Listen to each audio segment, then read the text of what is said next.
Okay, welcome back to DENT 10-15, week 13.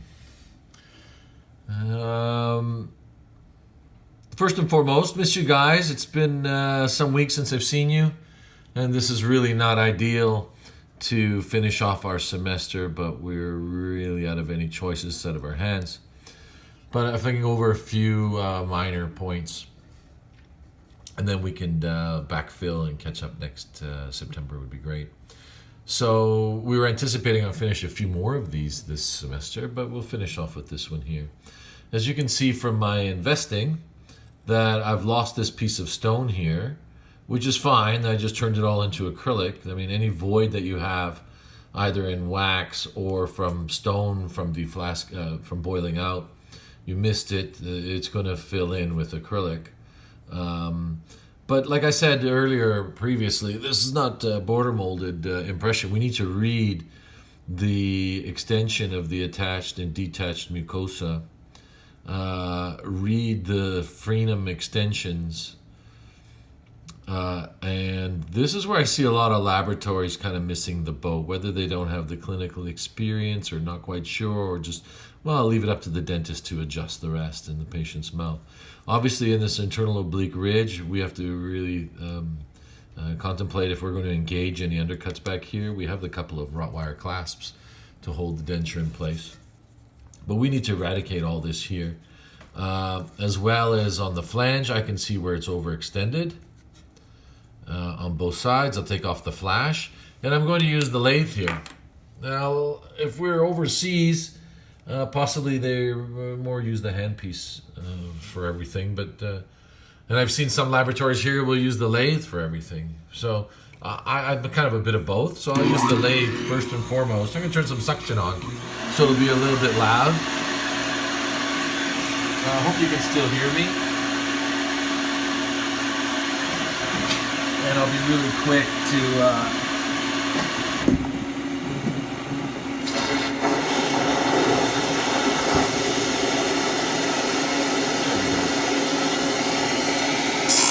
I'll use the large white wheel to remove mostly everything here. Zoom out a little bit. I don't know why I had it zoomed in. You can't quite see everything. There is no rush. And I've got my line here to guide me. I'm going to be a little bit shy of that. I've taken the protective shield up so you can see it, but I'm wearing safety glasses. Now, my expectation is not that you do this at home, but the expectation is that you've seen it done. And when we get back, we're going to review this again and finish our own. So don't dispose of the ones that you've created. Nothing will go wrong with them. If you want to keep them in a little sandwich bag with some water, that'd be fine. That is assuming that they're still not in your locker at school. If they are, that's fine. We'll make do. And I think I use this one because it just eradicates the splash in the acrylic a lot faster. I mean, I'll even use it cavalierly to remove those strengthening bars. Although I think a cutting disc would be more prudent, as not to create any heat that would be transferred into the major connector of the denture. So as you can see, I removed the stone from the tongue area, pretty much to guesstimating a little longer of my lingual extension. I'll take the flash off the outside.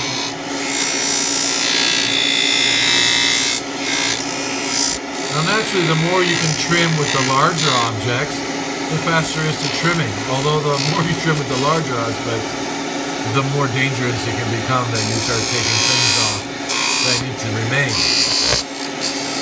I mean, you've done a lot of work to this point. There's no time to kind of make kind of any errors. Now, the luxury is, I guess, duplicate model and being an acrylic, you can always pull something back on. A tooth, a flange, any kind of acrylic that you've over-reduced.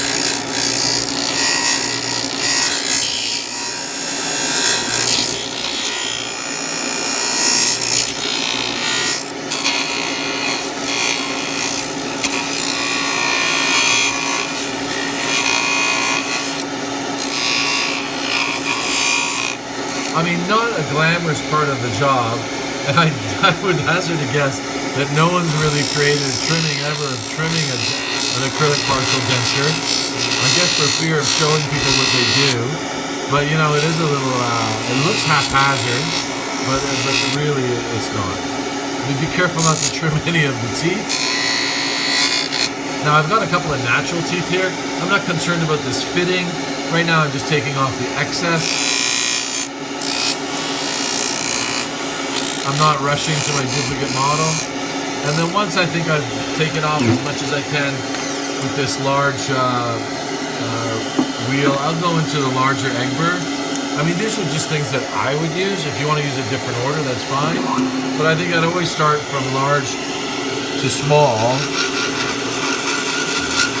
And again, right where the flash line was, I'm going to reduce this, start to create my flange contour, the extensions, keeping it rounded, not making any sharp flanges here.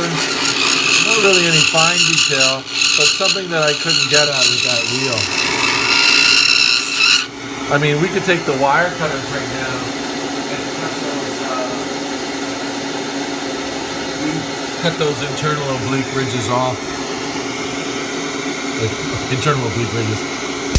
Cut the retentive wire a little shorter. We could use a cutting disc. They were kind of in my way.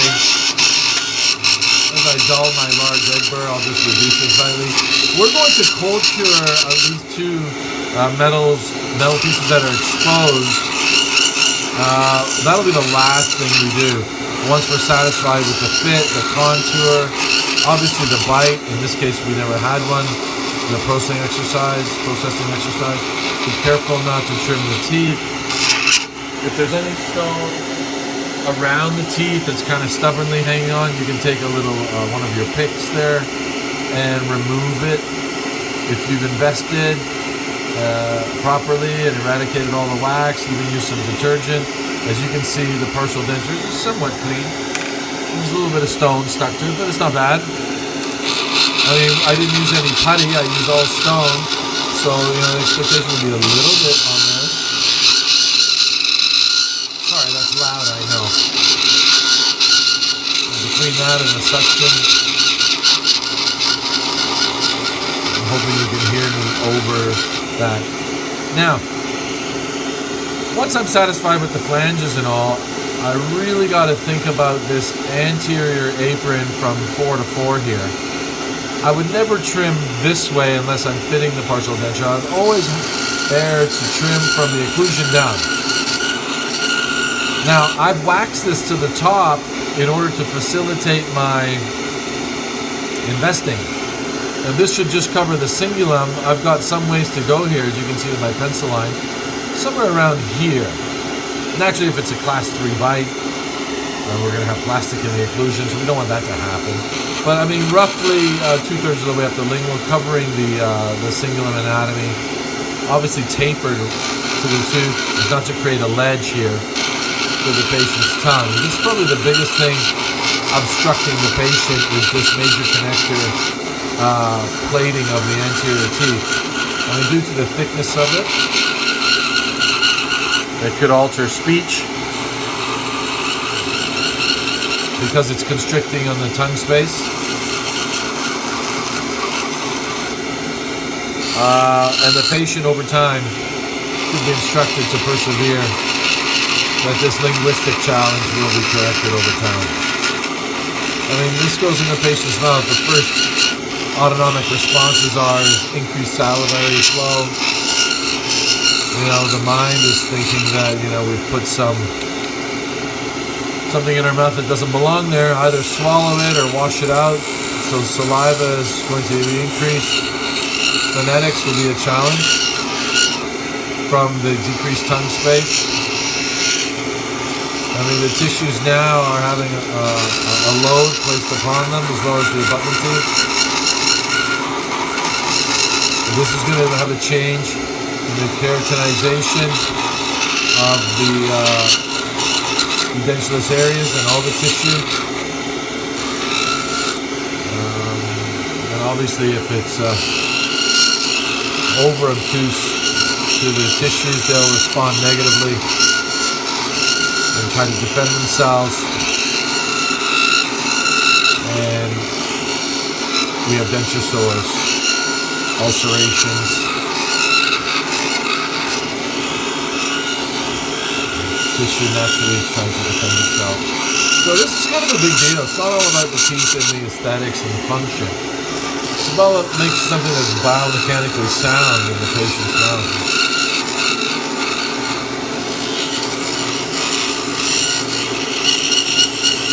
So I'm thinning out the flange, maintaining the appropriate thickness, about a millimeter and a half to 2 millimeters. I'll get a gauge here.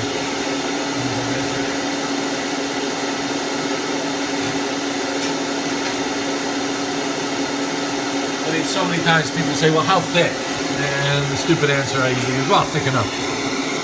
Or just enough. I'm approaching now 3 millimeters in the anterior, but still, I've got some fine tuning to do. I've got to do some fitting. I've got to do some polishing. I'm still early stages here. From the occlusion down. Now, this is really a disadvantage on your part, unless you have a laboratory you have access to. Now you can go ahead and finish those cases, this case that we described. Now we've got to reduce some frenum still. Again, I'm just rough trimming. Now I've trimmed the natural teeth, but I have a duplicate model. And as you can see, I'm maintaining this nice fit on the lingual unless I need to reduce it for fitting reasons to make this kind of draw passively. But ideally, all the way around here, get all the flanges, reduce the lingual flange. I'm trimming from the occlusion down to the vestibule. Now, there's many ways to do this. I'm showing you the way I'm doing it. And to be fair, I don't think I've anyone seen do this in the workplace for a long time, because I've been working on my own for a while.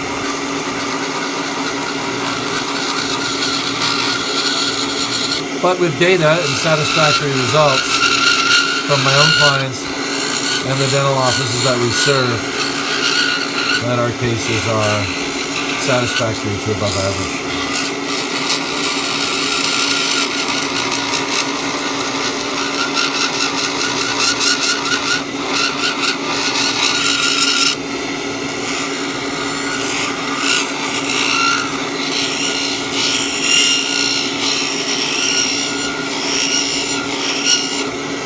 Now, visually eyeing the thickness of the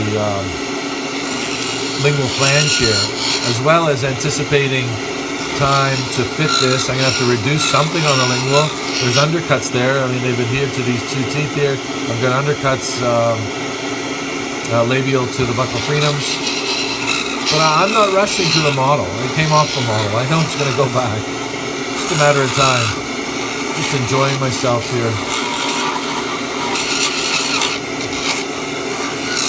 Now, once I feel I've done as much as I can do, I mean, if you have a quick chuck would be better. That's over on the other bench, but I was over here with it. I've got room for the camera. I'm going to go to a smaller egg burr. You don't have to do it in this order, but I would usually go from larger to smaller. I mean, after this one, my next one would be the tapered burr on my handpiece. So this will be the last one I'm going to use on the lathe here. Kind of taking away a lot of the bulk material. Slowly taking shape in the form that I wish. I still got to relieve frenums. I still got to relieve any kind of tissue undercuts, internal oblique ridge. And like I said, labial to these frenums, it looks really undercut. And lingual to these natural abutment to 3/4 and 4/4. Try not to trim the intaglio surface unless it's necessary for undercut to facilitate the draw of the prosthetic. I'm going to recess these two strengthening bars, so we're going to add some cold cure acrylic. Sorry, I was a little shaky there. I hit the camera.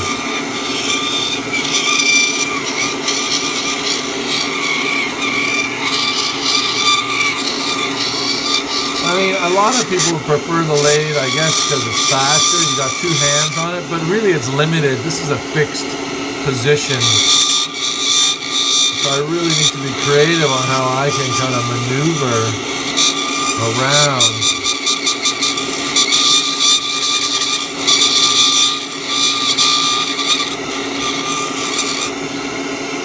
In this fixed position of the Egler.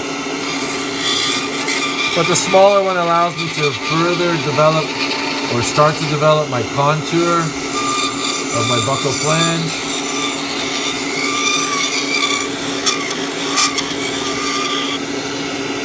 I think that's about the limitation now.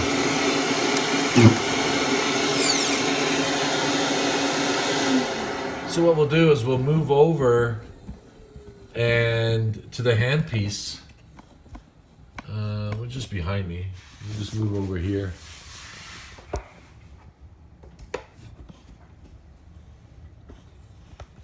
Just give me a second till I get things in the right position here. I've got to clamp this down.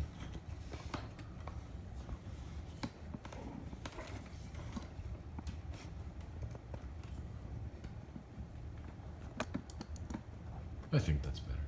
There we go. Whoops. Again, I'm going to have to put some suction on here. Now, my master model is the original one here, and I did it on a stone one. And this was the fictitious model that we created. Again, I'm not going to rush to go and try to get this to fit on here. I mean, I've got I've got stone teeth in the way. But here are some things that I'll use. Like I said, you can depart from these, but I usually find this the simplest. The less time I have to change a burrs into the collet of my handpiece or the lathe, the faster things will go. But I'm going to start with a tapered burr, maybe a Fisher burr, a single-sided or double-sided disc. I have one of these for you each at school. Lightning disc, or this one here is a little bit sharper. This spin flex here. But this is to, I'll show you in a second, and then maybe a carbide, a carbon cutting disc here. We can use different thicknesses. I'll use a thicker one here. So these things here, and the Robinson brush at the end, I'll use to finish this off. So quickly, let me move ahead, and I'll try to entertain you. I'm going to start obviously with the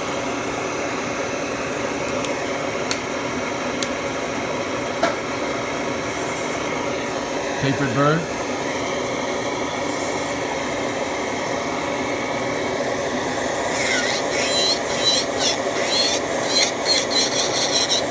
And I'll just go over and maybe fine tune a little bit that I did with the egg burr. Just a little bit thick in some places. Try to be consistent with the thickness of my flange. Again, I'm also cognizant that I will be pumicing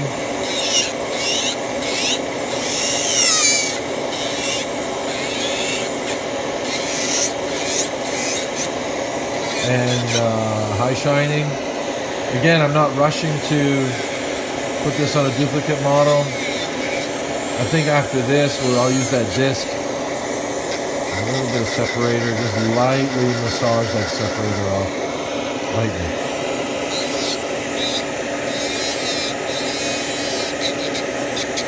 And then I'll do the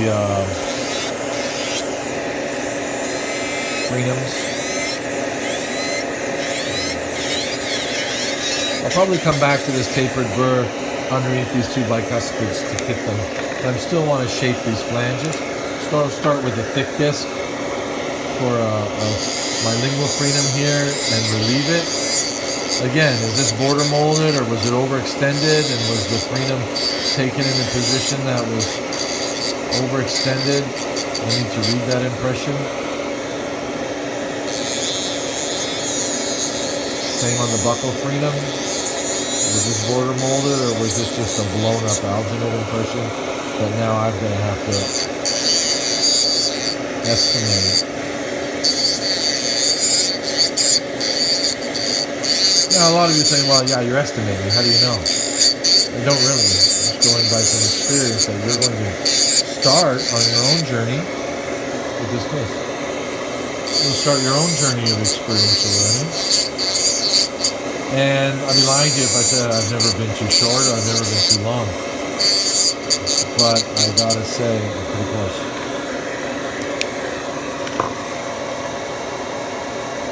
Maybe not comforting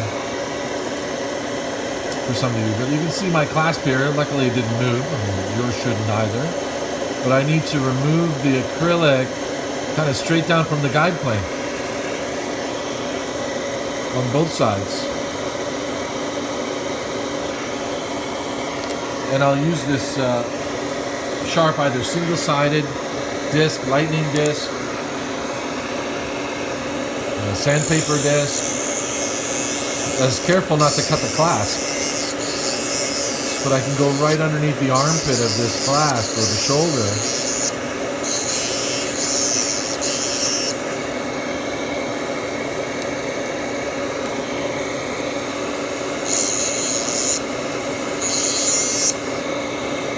And I'll do the other side. Be careful now, do not cut the wire. Don't nick the wire. Don't scratch the wire. But that's why I've used a paper, sandpaper one. It's not going to do any harm to the wire. But as you can see the position I'm holding it, I'm cutting it straight down from the guide plane.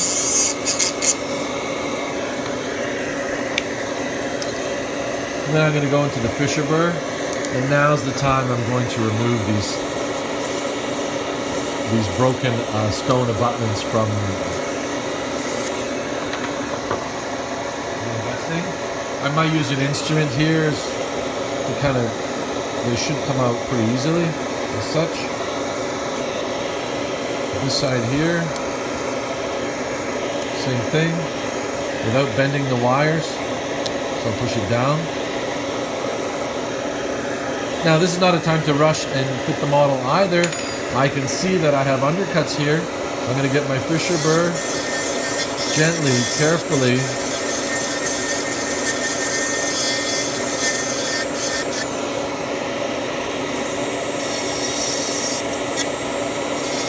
remove any excess flash, remove any acrylics that have maybe slopped over on top of the natural, or excuse me, on top of the prosthetic tooth.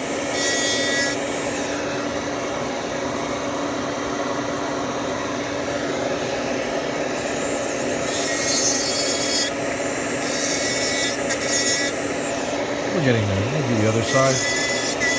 I mean, this is all undercut. I guess we could have blocked out the master model and then made a duplicate, process on the duplicate, and then fit on the master. But I mean, the duplication technique is a little bit,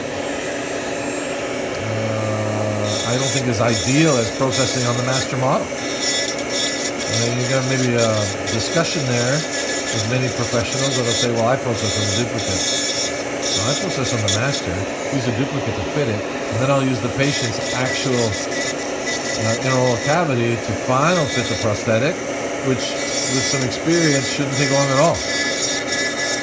I mean, the last thing you want to do is spend a lot of time chairside fitting this appliance. And the patient's kind of wondering, what's going on? Plus the dentist is saying, you know what, I mean, I paid for your service and now I'm working to fit this prosthetic. So I'm using the Fisher burr maybe to kind of blunt some of these gingival margins. Don't scratch the teeth.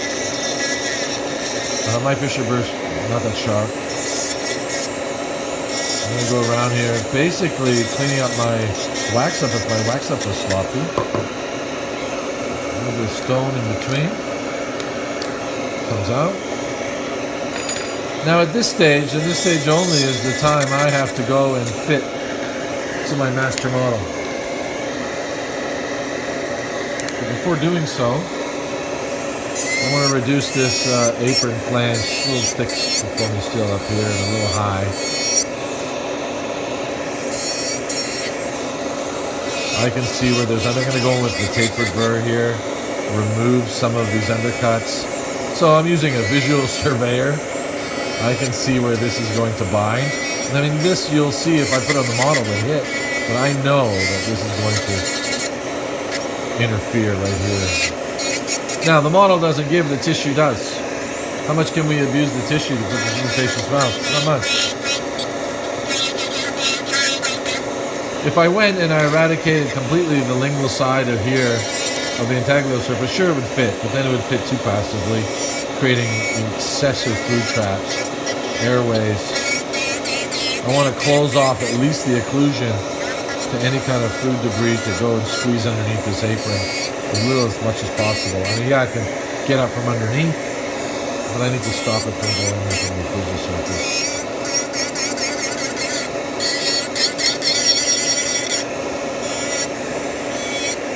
As you can see, there is a little bit of flex here. Be careful. Don't bend the prosthetic. You've got that strengthening wire in there that doesn't have any memory. It's pretty much dead soft. So if you bend it, it'll hold that position. It'll be dangerous. I mean, another reason why some people don't even put the strength in. Does it really make it stronger? Or is it just a psychological thing to keep it in place? A bit of both. It does make it stronger. But sometimes can cause harm too if it's in the wrong place, especially if this has a fracture anyway. So now I'm going to go to the master model. And as you can see, it's almost all the way down in its first fitting.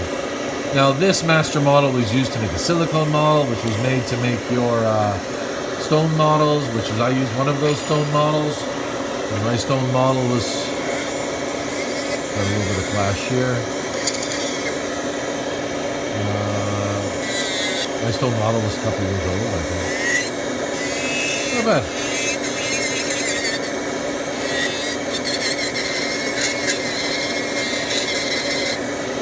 Just touching up the contour here.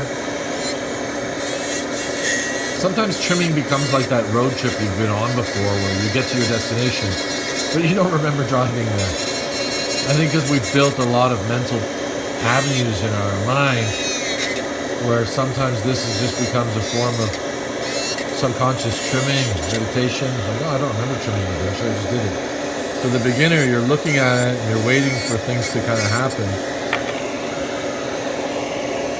And it's frustrating, I know.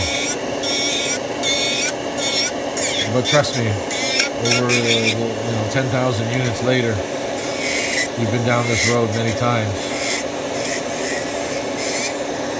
Will you still make mistakes? Yes. Hopefully not many, and hopefully not big ones. And that's what's the frustrating part of the job here. I'm going to reduce here on top of my Roller pads. It's a little thick. Some kind of ditch in here. Could I have done this in my wax up? Yeah, but I think I just rushed the process this one in the classroom right there. Now, am I trimming the integrity surface? No, but I've got a little bit of a void or a bubble there. I could use something smaller, but I have this burr here. I'm not wrecking the denture.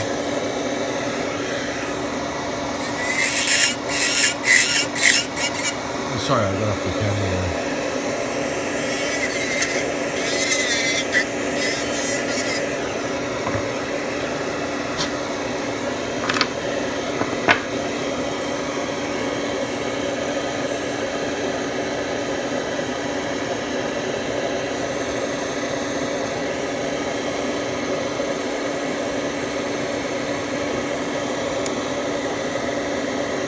Now at this time, if your clasps have moved or you bent one or deflasking, you can adjust it. If your flange here, I'm just checking. I'm going to reduce this here. I mean, I want to keep the same gingival margin height between 4 and prosthetic 5. I'm hoping I did so. If I didn't, I guess I should have checked that at the wax up stage. But I mean, it's never too late. This is not ideal, but you could reduce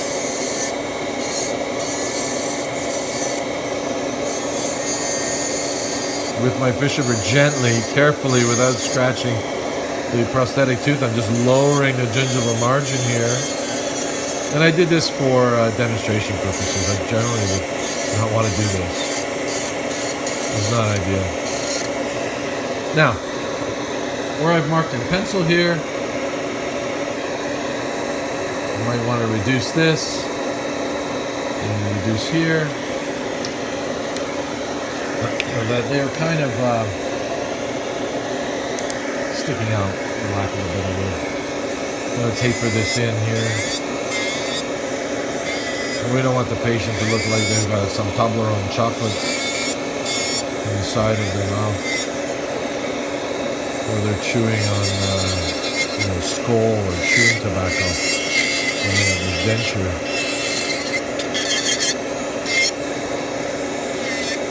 I mean, that's my generation. I don't think many people do chewing tobacco anymore. But I know in my baseball days, it was a popular pastime. Before, as well as sesame seeds and popcorn. But the chew is popular. Not good for you. Like most tobacco products. Not good for you.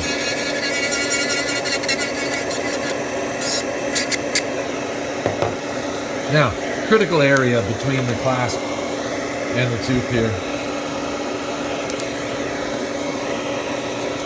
And I tend to use the magnification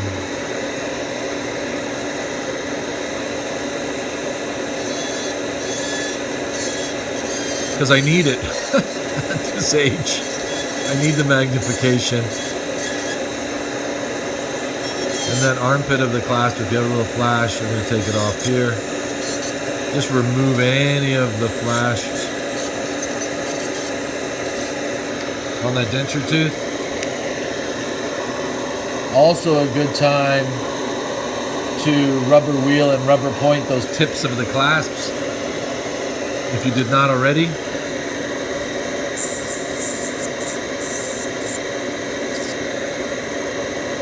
It looks like I didn't. It looks like I just snipped them with the wire cutters there.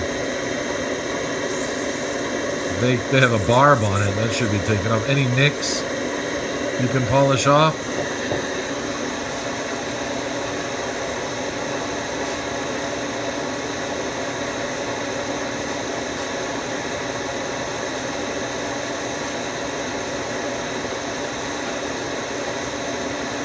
Sorry, I just went to get a rubber point behind me. Seems like I don't have one other that I want to use. Looks like a new one. Hopefully it's not off center too much. Oh yeah, it is. Good enough.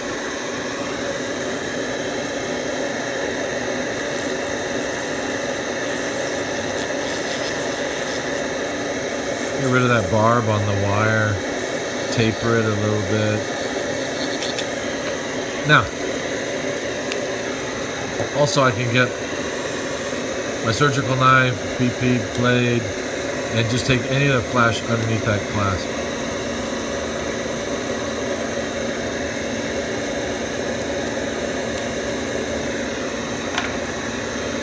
Last thing I'll do,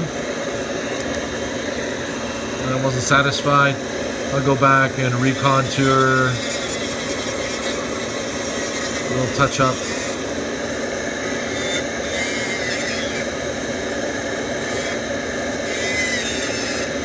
Under magnification, I can see where I'm missing. No sharp edges, no thick lingual apron. Taper this down a little bit more. I'm going to get a little bit close to my strengthening bar. Hopefully I bent that consistently away from the tissue. I can see that it's not showing through on the lingual anything here. I'm going to do a little repair here and a little cold cure repair here. 2 seconds and then we'll polish this. But before doing so, I want to finish the trimming. Oops.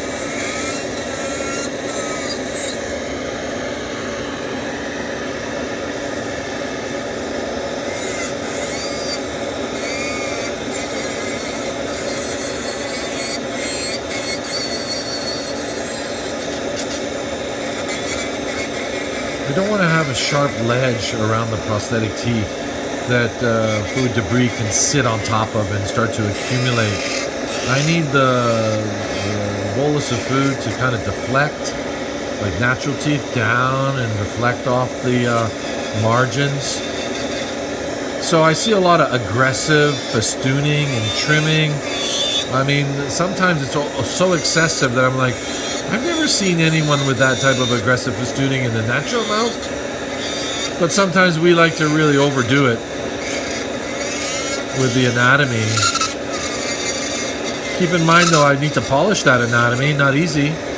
So my anatomy is a little bit more gentle. It's changed over the years. It's starting to become more common sense, I think.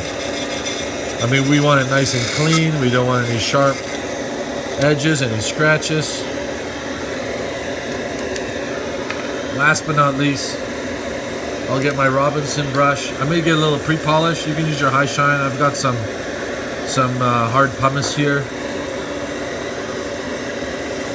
And then slowly on low speed with my handpiece, go around the margins of the teeth.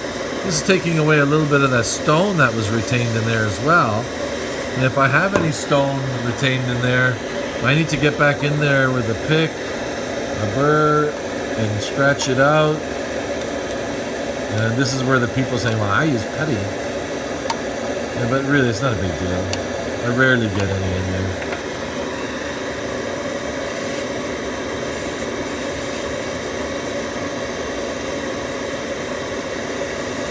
This was like a pre-polish.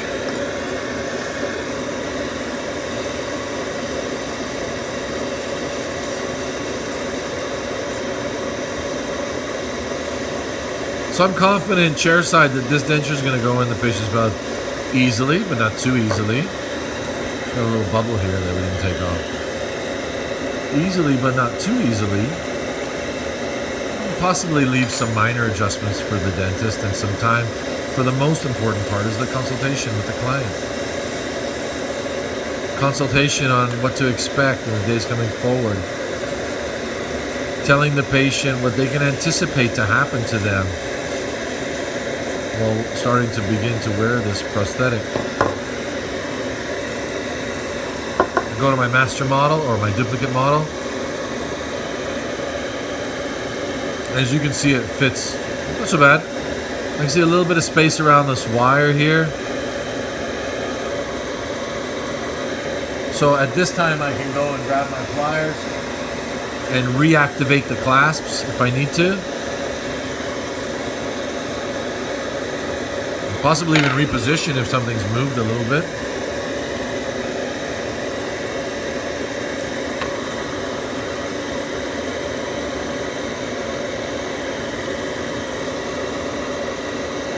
Be careful not to work hard in the clasps.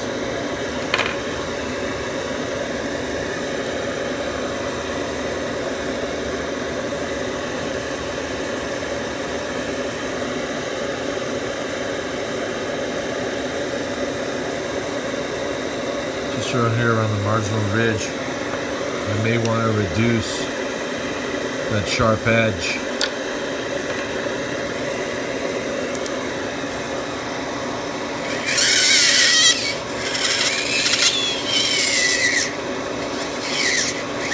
Oh, sorry.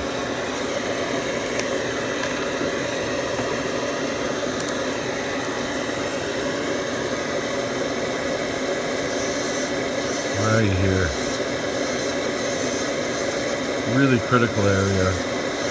Marginal ridge of this tooth. There's a little bit of flash sticking up.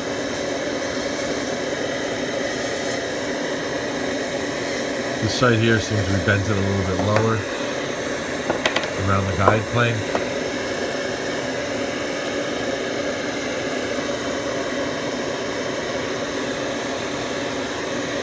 Anyways, there you have it.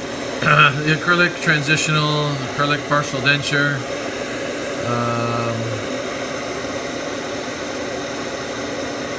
Stay tuned for the next video. We're going to review this semester's information so we can successfully complete a little bit of evaluation. Thank you.